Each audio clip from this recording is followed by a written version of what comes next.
Welcome back to the Let's Talk podcast. It's your host, Alacia, and today's guest brought me all the way to LA for this one. You may know him from Apple TV Swagger, but today we're talking to the person behind the character. Go ahead and introduce yourself. Hello, it's Isaiah Hill.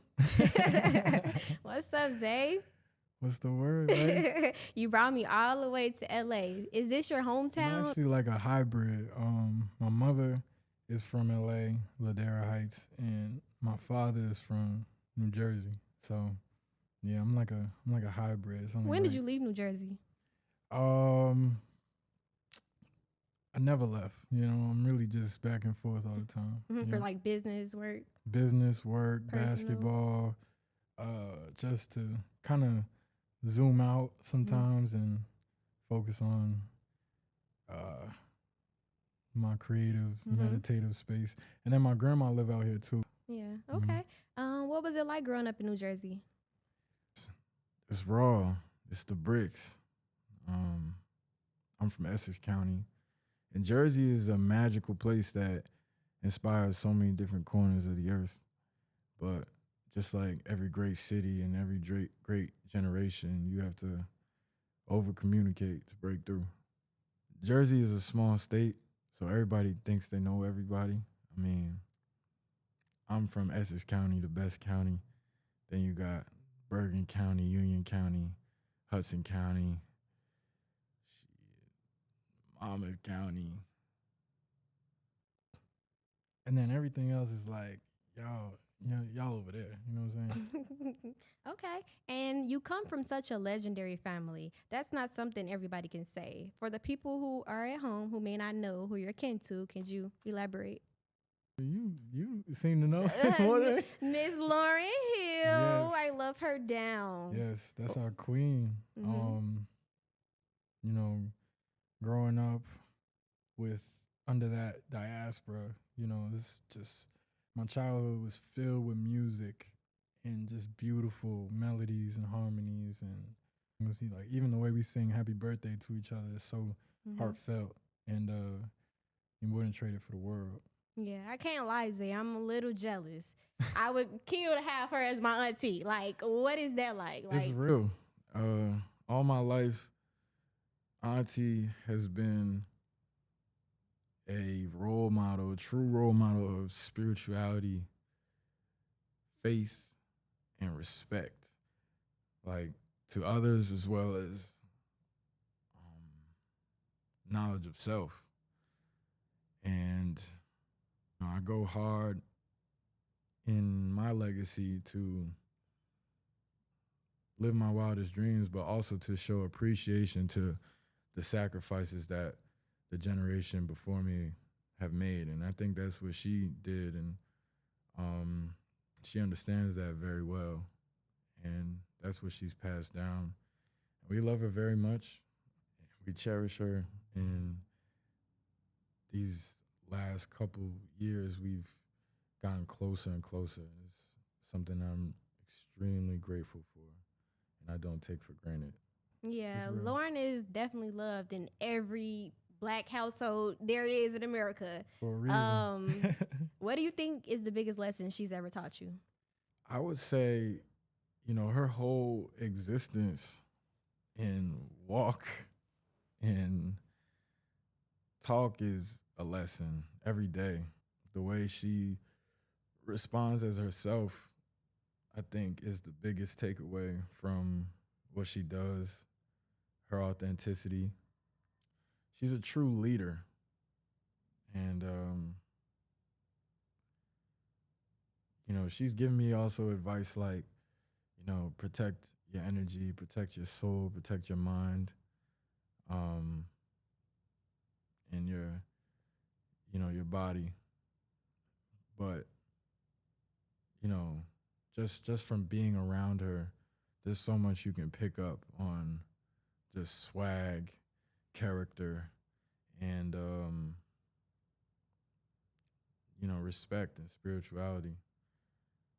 So did that legacy motivate you to carry it on, or did it make you feel like, okay, I got to show people I'm Isaiah. I'm more than just a heel?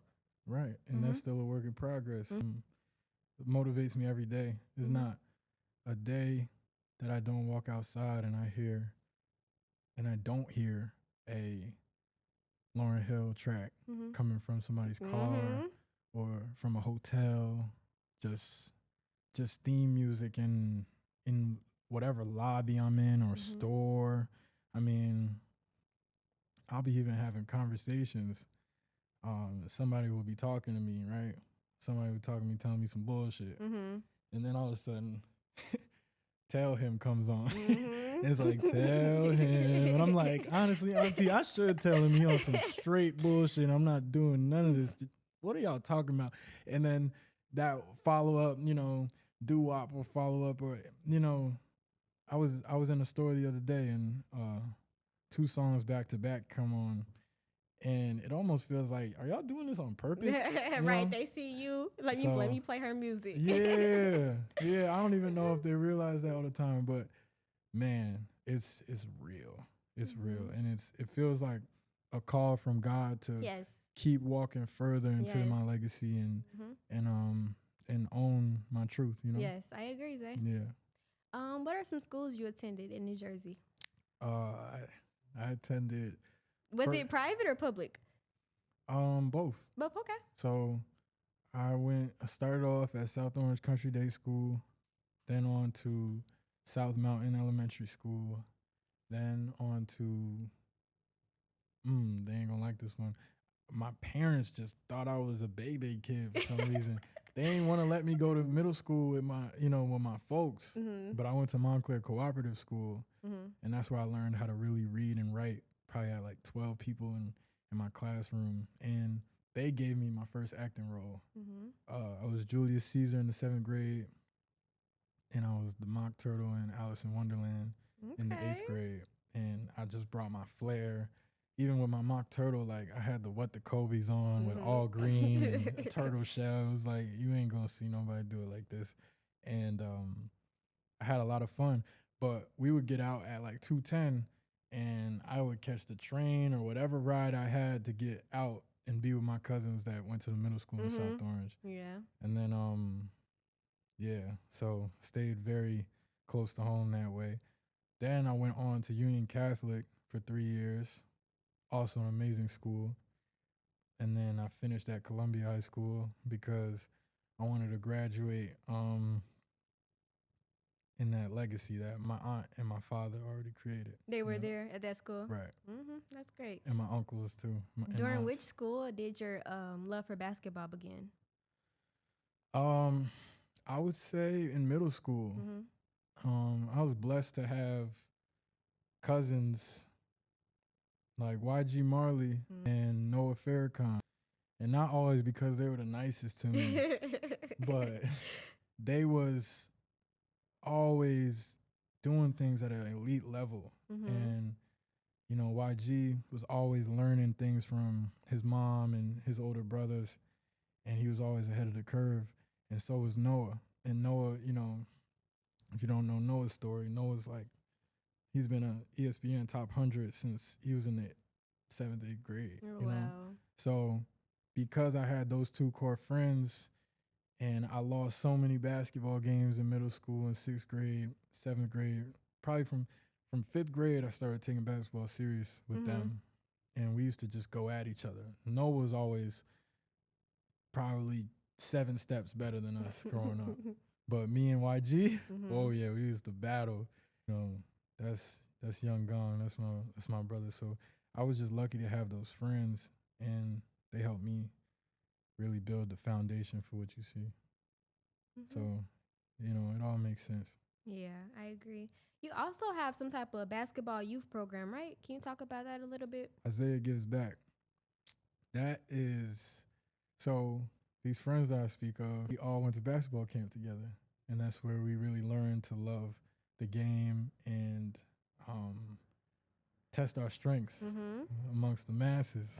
And in Newark, New Jersey, at Rutgers basketball camp, that's where I really learned how to play basketball at a molecular level, because I'm still growing and still learning about that game. But I wanted to have something that could give children the same experience, where they can compete and just have fun and be embraced and be seen and acknowledged for their work and their progress, and know they can keep going Yes. and be great. And you know, a lot of who I am today comes from the acknowledgement that I got growing up.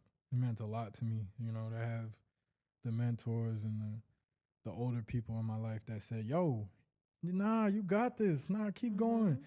Nah, get back up. What you doing? Give me a bucket right now." Growing, I want kids to come to my camp and really work on their willpower and build their willpower. Is that here in LA or back home? I started actually out here in LA in Pasadena, and we did it at John Muir High School with my trainer from Swagger, Team Reg, best trainer in the world. He's underground. He also is, an elite music consultant as well, but elite basketball trainer. And everything, basketball is like the game of life. So his discipline on and off the court, it just speaks for itself. I've worked with him for a pretty long time, and I've just shadowed him as a coach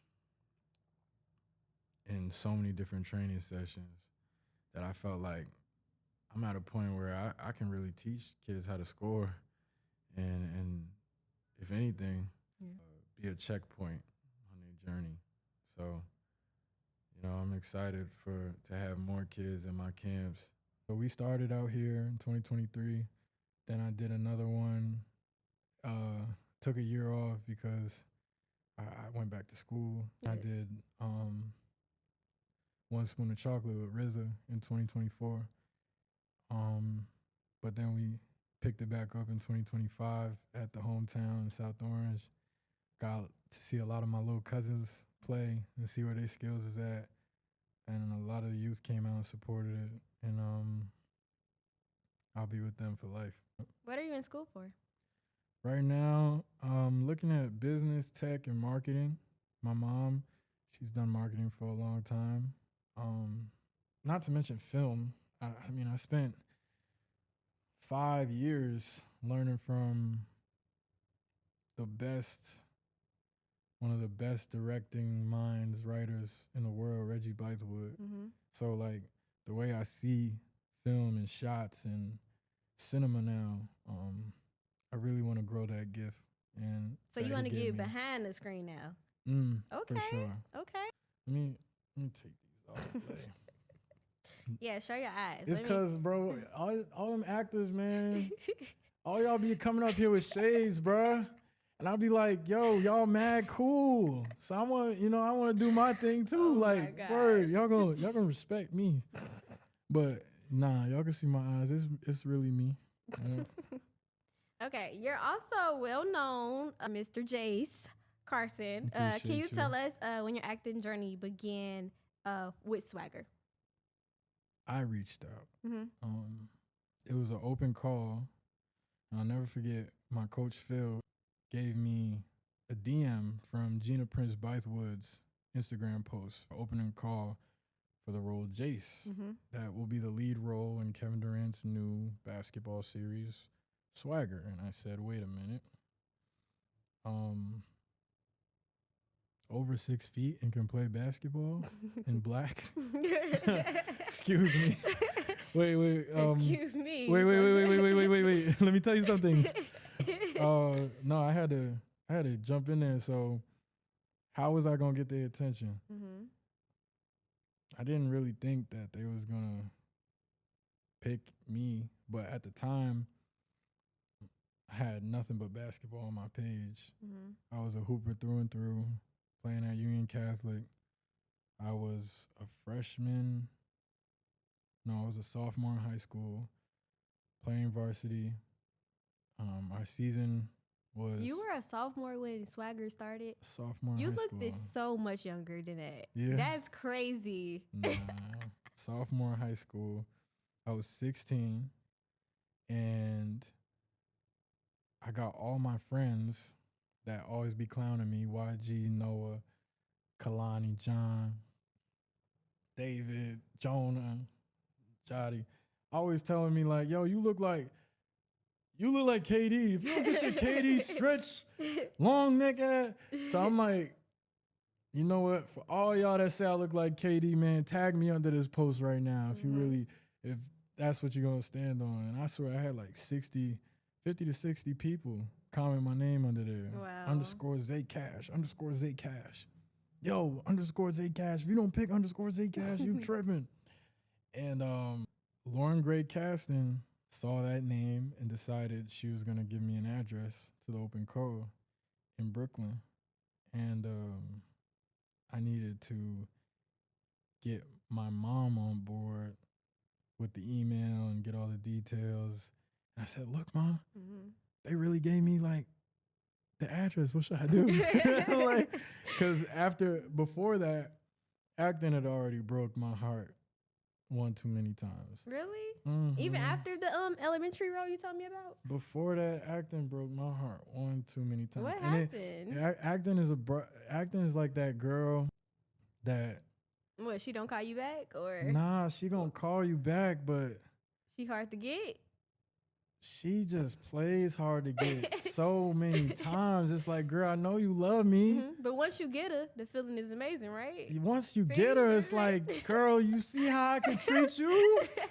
Why you ain't with me all the time? But damn, she'll play you. But, you know, I auditioned for One Tree Hill. I auditioned for Lion King on Broadway. Those were like the two. Sesame Street, I landed one role. But I just remember waking up at 5 a.m. to try to catch the train with my mom to the city and just feeling empty at the end of it. Like, what is this going to give? I remember being in the Lion King Academy where I was basically working with vocal coaches and dance coaches.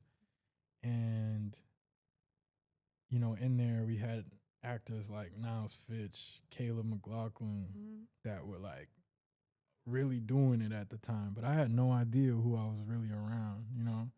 But I was just one of them kids in the class that was having fun. Yeah. Singing. And, you know, I was testing people's time. Like, I'm in there like, do. And some of their does is a little flatter than mine. I swear I was not the flattest dough. But it was like I'd been heartbroken so many times. So I didn't know when Swagger came around, I didn't know how to open myself up to it at first. And it took me a while. It wasn't really until I got on set that you and I started filmed to a ease couple scenes and was really realizing what I was dealing with till I really embraced it. And then even had to do even more embracing from there in season 2. Yeah. So, yeah. Swagger's my baby though. Yeah. What do you think makes you and your character Jace similar? I was thinking about this. Willpower. Our determination and willpower to be legacy and show up. Whether it's for our families, for ourselves, for others, our friends. It's willpower. You know, and that's what I'm on. When I'm not using my willpower, that's when I start looking sick and depressed and feeling like I'm not myself, because that's what it is. That's who I am. So I love Jace for that. And he's a constant reminder and a mirror for me to say, okay, you know who you are, fool. Don't be nobody else. Yeah. Who was your favorite person on set to work with? I mean, yo, the team, the boys, James, Solomon, J. Lou, Khalil, Ozzy, Z Money, of course Q. They were all so much fun to work with. You know, our show had been picked up and dropped so many times. Once we got through the pilot, we had to go back and do reshoots, and that kind of irked some of the people that were working at the time, and we went through casting changes, COVID. Kobe died while we were on set. You know, we went through a lot of heartbreak together. More will come out later, you know, as we get further from it, but we went through a lot of heartbreak together, and we did a lot of work together. So everybody became family. And then all surrounding me, who was a first-time actor and needed that lift, and you know, I needed the presence of everybody there, and kind of commanded it in a way, because you know, I was in every scene, so for the most part. So it made us all gel a certain way, and you know, I don't know if any other set will feel like that. Yeah. Yeah. So, you know, I gotta ask you. The fans want to know. I want to know. Did you and the infamous Crystal date? Nah, we didn't really date. We were going to try, but we did the press tour together, and what happened was we couldn't promote our show because of the Hollywood strike. So we took it upon ourselves, like, hey, look, we're gonna go live.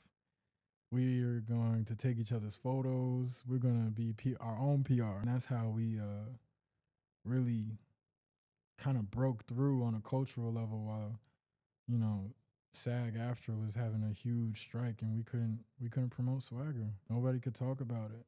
So we just talked about us. And we made that organic, and really grateful for. So you guys never liked each other in real life? Nah, I mean, for sure. We known each other since she was 15, I was 16. So, you know, we definitely enjoyed each other's company. Are you guys still really good friends? Spiritually, for sure. Okay. Can you speak about why Swagger ended? I can't. You don't know why it happened? I can't. I don't. It's one of those things, in hindsight, it's just never gonna make sense. Yeah. But we happen to be one of many shows where it'll never, ever make sense. Yeah, because I'm pretty sure myself and the fans were expecting Jace to go to college, and we wanted to see more of that. So yeah.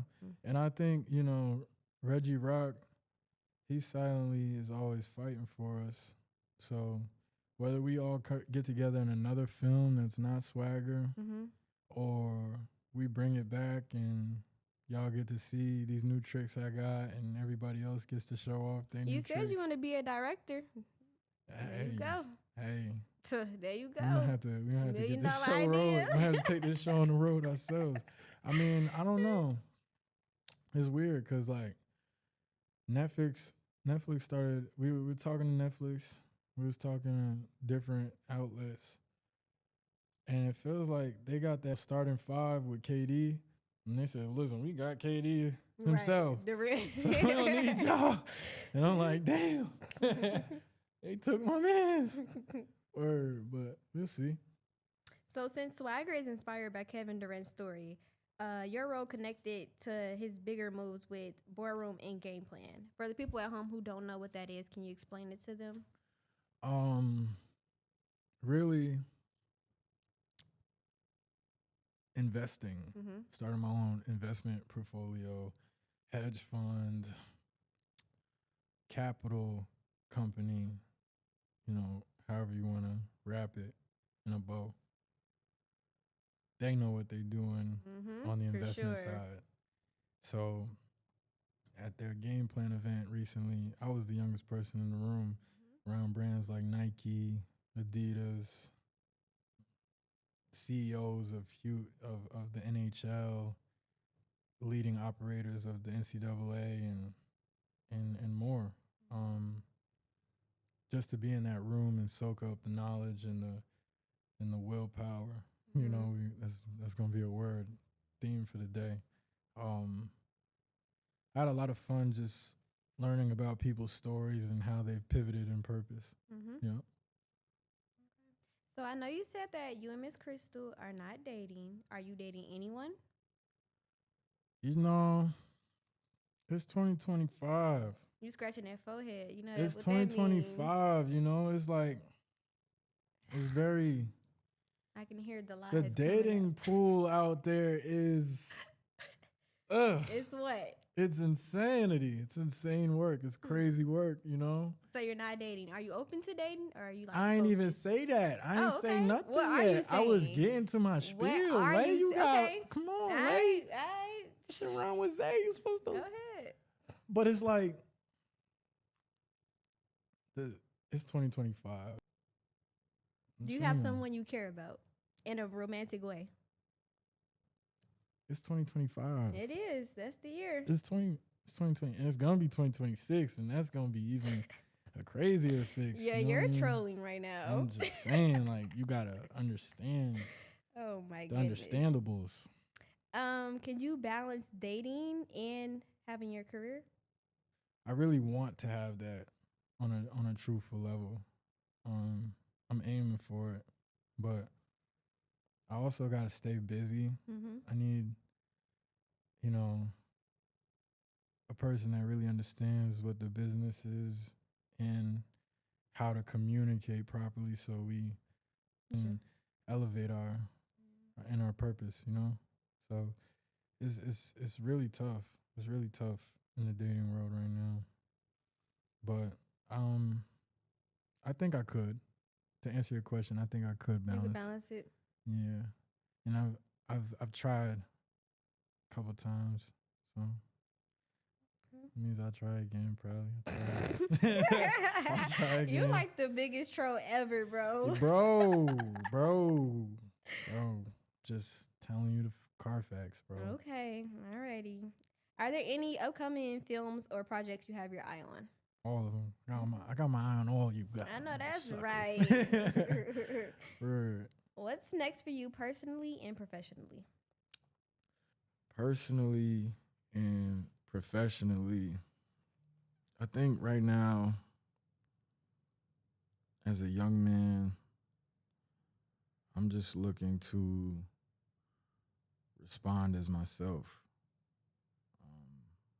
Not respond to life to sound smart or look like this or look like that, but like, respond with what's inside for my inner peace and love for my craft. But yeah, really, really my peace, personally and professionally. I've gone into that on different levels within my craft and my young adult life, and I love how it feels.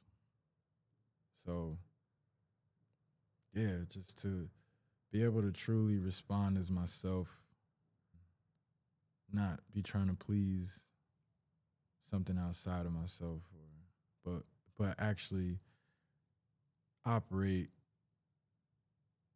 in what I'm praying for. Yeah, that means a lot to me right now. I definitely have some films coming out. Okay. They're more independent. I have music, clothes coming out. And yeah, I think, I'm at a time, like I'm 20, I just turned 23. My friends are either playing professional or we playing professional. We're all kind of just putting our coins together and launching our brands, and we're going to become a collective soon, and I'm excited. But yeah, just growing up. So outside of acting, music, basketball, fame, outside of all of that, who is Isaiah? family guy Mhm. through and through. Everything I've done is just a tribute, Mhm. you know, and that's who I am.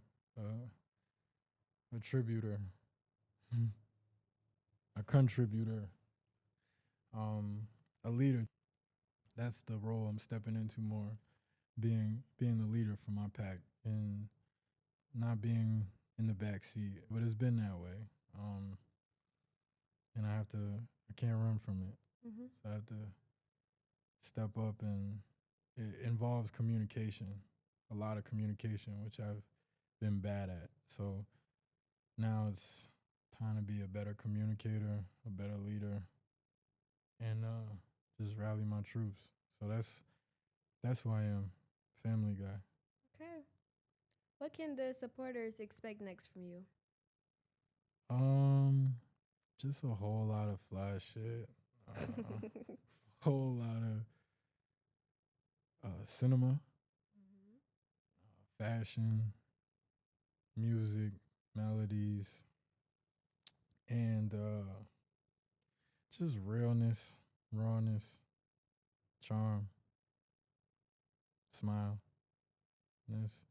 That's what they can expect, Okay. for sure. What you was thinking? I want to see you model.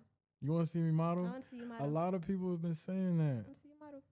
A lot of people have been saying that. You know, I've had some conversation with some agencies. Mhm. I think that's in the cards. Okay. That's That's in what the I want to cards. see. Okay. Alrighty. I think you're an amazing person. Thank you for coming on this podcast. Is there anything you want to say to your fans or supporters at home? Let's Talk Podcast. Lasia Matthews. Hey, What you go? Hold on, hold on. hey. Hold on. What you go by? What? What we talk? What's your host name? Like 1,000%. Lay. Let's Talk Podcast with Lay. Mm-hmm. All right, Chicago, let's support this black queen. She's out here stepping with the willpower of 100 soldiers coming all the way from Chicago to LA. Bumpy flight. I mean, we need to support her. I want to see more actors on this channel. I want to see more creatives, more legends. And I'm just proud of you. Proud to be here. Thank you. And I appreciate you. Oh, I appreciate you too. Yeah. That's a wrap. That's all the wrap. Your first podcast ever. First podcast ever. Only for me though. Gangster. All right. You did good. Give me that. I did all right. I was chatting.